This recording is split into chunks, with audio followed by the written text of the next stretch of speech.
Professor Toğrul Şahtaxtinski əsərləri dünyanın müxtəlif ölkələrində nəşr edilən kimyaçı alimdir.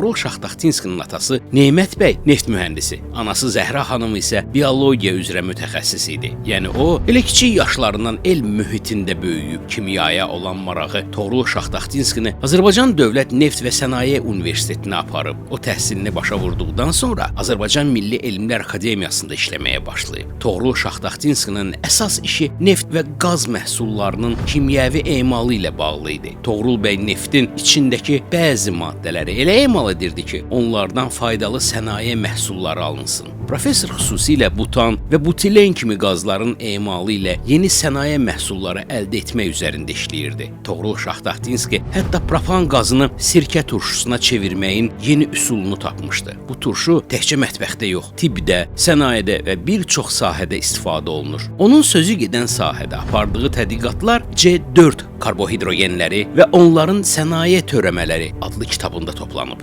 Kitab həm Azərbaycanda, həm də dünyada böyük maraqla qarşılanıb. Toğrul bəyin əcnəbi ölkələrdə çap olunan kitablarından biri də Neftdən sintetik materiallar adını daşıyır. Sözü gedən elmi əsər Londonda nəşr edilib. Ümumilikdə 12 monoqrafiya, 500-dən çox elmi məqalə, 140-dan çox ixtiraya müəlliflik edən Toğrul Şahtaxtinski Amerika Birləşmiş Ştatları, Almaniya, Fransa, Yaponiya kimi ölkələrdə konferanslara qatılıb və orada neft kimya sahəsindəki yenilikləri bölüşüb.